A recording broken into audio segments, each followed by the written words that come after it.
Hey guys, Zach Miner here for Rev3 Games, and we just got into the Torchlight 2 closed beta last night. We're going to bring you guys a full preview soon, but I wanted to give you a little peek at some early game gameplay, as well as show off a couple of the character classes and run down some of the things I noticed in my short time playing it. So Torchlight 2 is a sequel to the 2009 game from Runic Games, and if you didn't play it, you probably remember hearing about it because it's an action RPG that was developed by a couple guys from the Diablo 2 team. And back in 2009, it'd been a while since there was a great click and loot game, and Torchlight 2 definitely filled that void.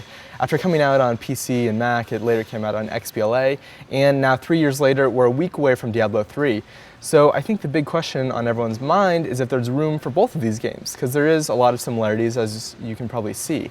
And I'll have some more thoughts on that in a second. But in Torchlight 2, there are 4 main character classes. There's the Embermage, which is your kind of typical mage, your Berserker, which is your big, fast melee class, the Engineer, who is a melee or range character that has some cool mechanical abilities, and the Outlander, which is a range guns and magic class.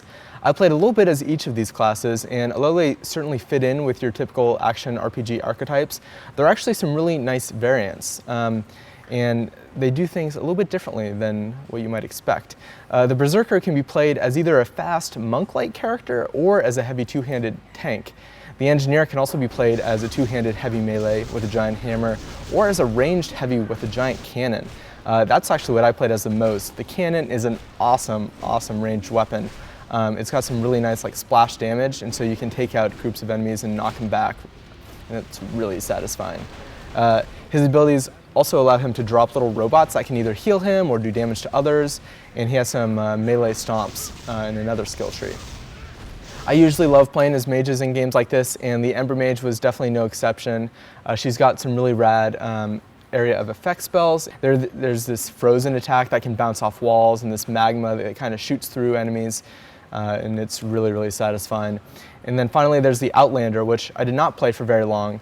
He's kind of an interesting mix of ranged combat and mage, and he has some cool spells like the Sigil that chains between enemies, but I didn't play him for too long. Now, as far as character customization goes, you can customize your character's face, hair. You can also choose their pet, which is pretty cool. There's like an eagle, there's a ferret, there's a bulldog. Now, if you played Torchlight 1, you're probably pretty familiar with the pet system. It does damage for you, and you can also send it back to town to either pick up additional potions or to sell some extra loot, which is really handy if you're in the middle of a dungeon and don't want to travel all the way outside.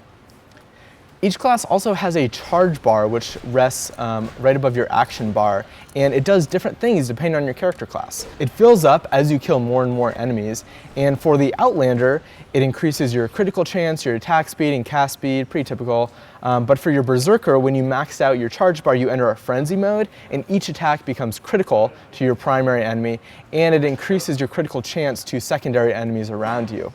For the Engineer actually has some abilities that take up charges, and you don't need them to use the ability, but it increases damage or AoE range depending on what that ability is. And then for the Embermage, once that bar is full, you enter kind of a clear cast state where you can cast spells without taking away mana. So it adds some kind of cool strategic elements because you can say, okay, so there's a big boss up ahead. Maybe I want to kill some little guys first so that I can run into that battle. I can knock off a couple spells and still have a full mana bar. Or I can save it up and then use all my charges as an Engineer later on. It also fades away when you're not killing enemies, so it kind of motivates you to keep the action up.